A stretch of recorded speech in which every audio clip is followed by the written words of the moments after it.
Tonight, parents in DeKalb County are fighting to save the job of a very popular teacher. That's right. He's accused of harshly punishing a student. CBS 46's Brittany Edney is live inside DeKalb County tonight. Brittany, tell us what school officials are saying tonight.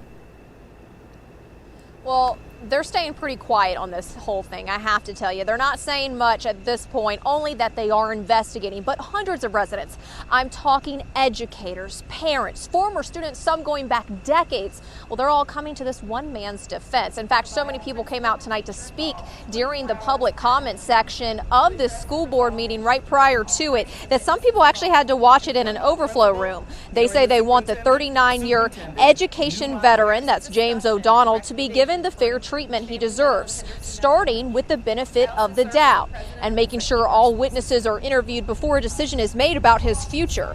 Parents I spoke to say they asked their kids what happened that day, and from what all the parents got from their children collectively, they're telling me that they believe the child who was involved with this incident was told to stand by the door, but then he or she chose to go into the rain at the end of the class. And because of all these different stories that are going around and different points of view, they're all pushing for due process.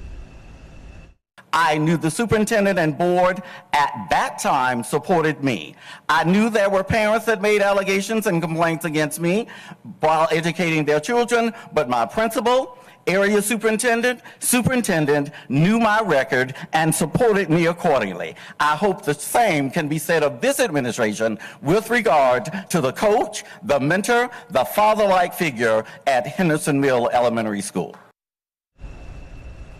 Superintendent Dr. R. Stephen Green says, he can't really talk about what's going on with this case right now because it is a personnel issue, and so they can't release a lot of details. I did ask him then, okay, so how long until we hear more about what's going on specifically and what's going to happen to this coach? He said right now the investigation has to kind of play out. There's no real timeline that they can provide as to when we're going to get more answers about what happened. Sharon? It seems like the support for Coach O'Donnell, it's strong. It's not, though, just limited to those who are there tonight. You learned about a social media campaign?